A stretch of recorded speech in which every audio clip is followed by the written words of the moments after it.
नमस्कार बच्चों, कैसे हैं आप लोग। मैं देवेंद्र प्रजापति। तो स्वागत करता हूँ आपकी ऑनलाइन क्लास में।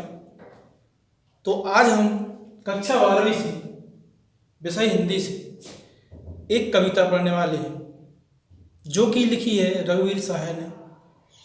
और इस कविता को हम कुछ अंश जो है हम इसके पहले वाले क्लास में पढ़ चुके हैं। तो उस कविता के कुछ अंश के बाद और कविता को उसमें हमें पढ़ना है। तो सबसे पहले हम जो हम पढ़ चुके हैं उसका थोड़ा सा रिवीजन कर लेते हैं कि हमने इसके पहले वाले वीडियो में, पहले वाली क्लास में क्या क्या चीज़ें पढ़ ली हैं और डिस्कस कर ली हैं। तो हमने आपको बताया था कि जो रघुवीर साहब जी है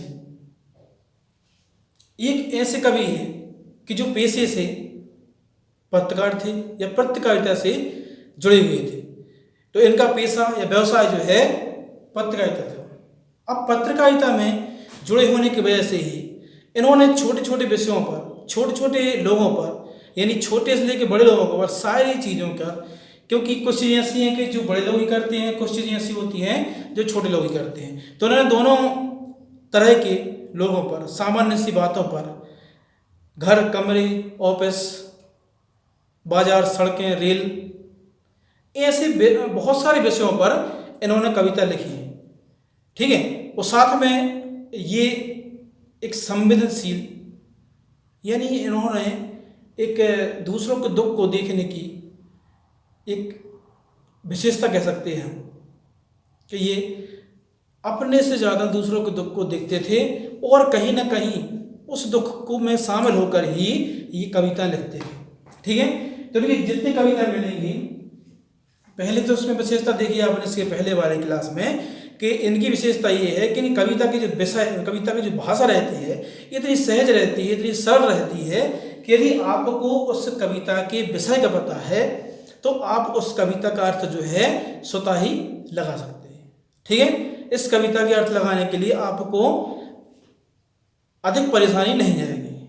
तो अब इसके पहले हम ये सारी विशेषताएं जो है इस कवि के बारे में ये हम पहले देख चुके हैं। और कविता जो है हम पढ़ रहे थे कैमरे में बंद अपाहिज। अपाहिज मतलब अपंग व्यक्ति होता है जो प्राकृतिक रूप से सामान्य व्यक्ति से थोड़ा अलग रहता है।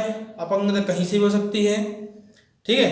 तो उस पर जब कोई पत्रकार या कोई न्यूज़ रिपोर्टर या कोई न्यूज़ चैनल वाला जब उससे या तो उनके पास जाता है या जब उनकी स्टूडियो बुलाता है अपने, तो उस कमरे में उससे किस प्रकार के सवाल करते हैं, उसको उन सवालों से दुख कर कैसा दुख होता है, इस दुख के बारे में हम पढ़ रहे थे। ठीक है। तो कवि जो कि हम बता चुके हैं कि संवेदनशील है, मतलब उन्होंने संवेदना है, दूसरों के प्रति दुख को खुद में के ऊपर देखने के इनकी एक अलग से एक विशेषता है कि दूसरों को दूसरों के दुख को स्वयं का दुख मानते हैं और उस दुख को जो इनसे बनता है वो करने का प्रयास करते हैं। तो इस कविता के माध्यम से वो उस अपाहिज व्यक्ति के द्वारा भोग जाने वाले दुख को अपना दुख मानकर ही इन्होंने कविता लिखी है। तो इस कविता में, इसके पहले वाले अंश में हम ये सारी चीज़ें देख चुके हैं कि हमने उस कविता में आपको बताया था कैसे बंद कमरे में उसको बुलाकर कैसे कैसे प्रश्न करती हैं और उससे कितनी बातें करती हैं। वो सारी बातें जो हैं आपको और देखते हैं इस कविता के और पंक्तियों में। ठीक है। तो अब ये सारी बातें पूछने के बाद और कवि क्या पूछता है, मतलब पत्रकार क्या पूछता है, जो कवि के माध्यम से हम देख रहे हैं कि पत्रकार जो है उस अपाहिज व्यक्ति से कौन कौन से प्रश्न पूछता है। ठीक है ना। तो सोचिए, बताइए। अब कहता है सोचिए जरा, बताइए आपको अपाहिज होकर कैसा लगता है। अब बताइए, मतलब उस अपाहिज व्यक्ति को अपाहिज होकर कैसा लगता है, ये पत्रकार द्वारा कुछ प्रश्न किए जाते हैं। अब इस प्रश्न के माध्यम से कवि जो है वो एक उसको दुख होता है कि उस अपाहिज व्यक्ति से ऐसे प्रश्न पूछना कहाँ तक संभव है, कहाँ तक नीतियुक्त है, कहाँ तक सही है, क्या ऐसे प्रश्न पूछना चाहिए। फिर भी ऐसे प्रश्न पूछ जाते हैं तो कभी को दुख होता है, साथ में बताता है कि अपाहिज व्यक्ति से ऐसे प्रश्न पूछ जाते हैं। कैसा यानी कैसा लगता है, समझाता भी जाता है कि कैसा मतलब कैसा लगता है, कैसा प्रतीत होता है, कैसा अनुभव करते हैं, अपाहिज हैं अगर तो कैसा लगता है, ये सारे प्रश्न जो है वो पूछ जाते हैं। हम खुद इशारा से बताएंगे कि कैसा। अब हमने आपको पहले बता चुके हैं कि जो कोष्टक में जो पंक्तियां मिलेंगी या लाइनें मिलेंगी, इन लाइनों के माध्यम से जो वो पत्रकार है वो अपनी भावना, अपनी फीलिंग्स जो है वो साझा करता है या शेयर करता है कि हम खुद इशारे से बताएंगे कि ऐसा, इशारा बताएंगे उसको कैसा कहना है, यानी खुद भी, यानी उसके दुख से मतलब नहीं है, उसको अगर आंसर भी देना है तो वो कहता है पत्रकार कि तुम कैसा आंसर दो, तो हम खुद इशारे से बताएंगे कि ऐसा, यानी जो कैसा क्वेश्चन किया गया है, प्रश्न किया गया है, उस अपंग से, उस अपाहिज से उसको उस कैसा का आंसर ऐसा देना है, तो वो भी पत्रकार जो है बताते हैं कि आपको ऐसा कहना है। अब आगे कहते हैं सोचिए, बताइए, थोड़ी कोशिश करिए। सोचिए कि आपको कैसा लगता है, बताइए, कोशिश करिए, यह अवसर खो देंगे। अब बाद में सारा भी करता जाता है कि यह अवसर खो देंगे क्योंकि आप बार बार टीवी पर नहीं आने वाले हैं, बार बार समाज में आपकी कीमत नहीं होने वाली है, तो आप बताइए कि आपको कैसा लगता है, क्योंकि ये अवसर आपने खो दिया तो आगे आपको अवसर नहीं मिलने वाला है। ये सारी चीजें जो हैं वो पत्रकार द्वारा एक अपाहिज व्यक्ति से बंद कमरे में, स्टूडियो में की जाती है। आप जानते हैं कि इस कार्यक्रम को रोचक बनाने के वास्ते हम पूछ पूछ कर उसको रुला देते हैं, यानी उसके दुख को, उसकी पीड़ा को ऐसे व्यंग रूपी प्रश्नों के माध्यम से उसको रुला देते हैं, उसको इमोशनल कर देते हैं कि वो भी फिर सोचता है कि हम इसको कैसे ये सारे प्रश्न करके उसको रुलाते हैं। तो कवि को इन बातों से देखकर, सुनकर बहुत दुख होता है और उस दुख के माध्यम, उस दुख के कारण ही इन्होंने कविता लिखी है। और सोचिए कि अगर कोई संवेदना होती है, दुख होता है, तो उस दुख पर उनको कितना दुख होगा ये हम भली बात ही समझ सकते हैं।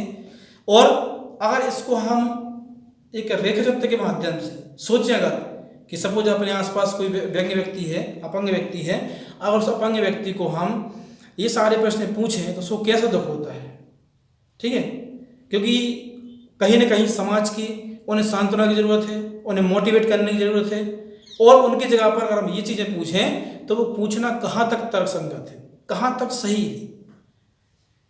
तो आप जानते हैं इस कार्यक्रम को रोचक बनाने के लिए हम पूछ पूछ कर उसको रुला दें, इंतजार करते हैं आप भी उसके रो पढ़ने का करते हैं, यानी इंतजार भी करते हैं कि जब वो कब रोएगा, क्योंकि इनको कार्यक्रम का जो है वो अंत कब करना है, जब वो रोने लगे, क्योंकि उसके रोने से पत्रकार को ये लगता है कहीं ना कहीं सामने वाला व्यक्ति भी, जो दर्शक रहेंगे वो भी रोएंगे। कितना एक संवेदनशील वाली बातें होती हैं, कितना दुख होता है। और आगे देखते हैं, यह प्रश्न पूछा नहीं जाएगा, तो ये भी वो अपनी संवेदना, फीलिंग्स को है साझा करता है। फिर हम पर्दे पर दिखाएंगे फूली हुई आंखों की एक बड़ी तस्वीर। अब बताइए, जब वो रोने लगेगा, जब वो रोएगा, उसके रोने से जो उसकी आंखों की दशा होती है, जो फूल जाती है रोने के माध्यम से, वो आंखें भी क्या कह रहा है कि फूली हुई आंखों की एक बड़ी तस्वीर, बहुत बड़ी तस्वीर, और उसके होंठों पर एक कसमसाहट भी। कसमसाहट मतलब उसको कैसा फील होता है, कैसा बोलना चाहता है, कैसा बताना चाहता है, ये सारी चीजें वो किस पर दिखाएंगे, कैमरे पर, ठीक है, कैमरे पर दिखाएंगे ताकि दर्शक उस चीज को देख सकें, भोग सकें और समझ सकें। तो ये सारी चीजें एक पत्रकार के रूप से दर्शकों को बताने के लिए उस अपाहिज व्यक्ति से की जाती है। आशा है कि आप उसकी अपंगता की पीड़ा समझेंगे। अब ये बातें दर्शक से करती हैं, ठीक है, और ये ब्रैकेट वाली बात जो पीड़ा बताती है, अपनी फीलिंग्स बताती है। तो वो कहती हैं कि आशा है कि उसकी आप अपंगता की पीड़ा मानेंगे या समझेंगे या मानेंगे पीड़ा, कि उसको कितनी पीड़ा होती है और कैसे उसको लगता है। एक और कोशिश, एक और कोशिश दर्शक धीरज रखिए। एक और कोशिश करते हैं और बताने का प्रयास करते हैं कि उनको कैसा लग रहा है। तो ये कहते हैं दर्शक जो देखने वाले हैं धीरज रखिए, मतलब आप धीरज रखिए, आपको ये सारी चीजें उसकी सारी क्रियाकलाप सारी फीलिंग्स जो है वो आपके सामने आने वाली है। तो दर्शकों से कहते हैं धीरज रखिए, देखिए हम दोनों एक संग रुलाने हैं, ये देखिए हम उसको और हमें और हमारे दर्शकों को जो उसको पीड़ा होती है, जो उसको सांत्वना देने की ना देकर उसको पीड़ा को समझते हैं और उसकी पीड़ा को और बढ़ाने के लिए हम उनको शाम से रुलाने का भी काम करेंगे। यानी रुलाने का काम भी कौन करता है? पत्रकार लोग करते हैं। उससे ऐसे प्रश्न करते हैं कि वो स्वतः ही ऐसा भाव हो जाता है, अपने आप कहीं ना कहीं ऐसा लगता है कि ये हमारे साथ ऐसा क्यों हुआ है।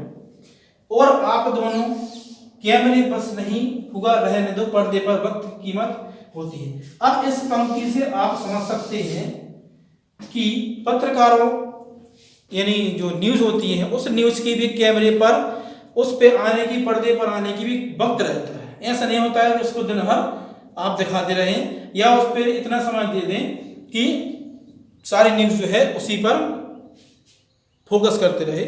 तो ये भी अब देखिए इसके बाद से कि कैमरा बस करो, कैमरामैन से कहती है बस करो, नहीं हुआ रहने दो, पर्दे पर वक्त की कीमत है, यानी कीमत भी है वक्त पर आने पर्दे पर आने की। ऐसा नहीं है कि उसके दिखाते रहे। इससे उनकी ये संवेदना जाती है कि वो एक अपने कार्यक्रम दिखाने के लिए भी उनका उपयोग करते हैं उस जो अपाहिज व्यक्ति रहता है।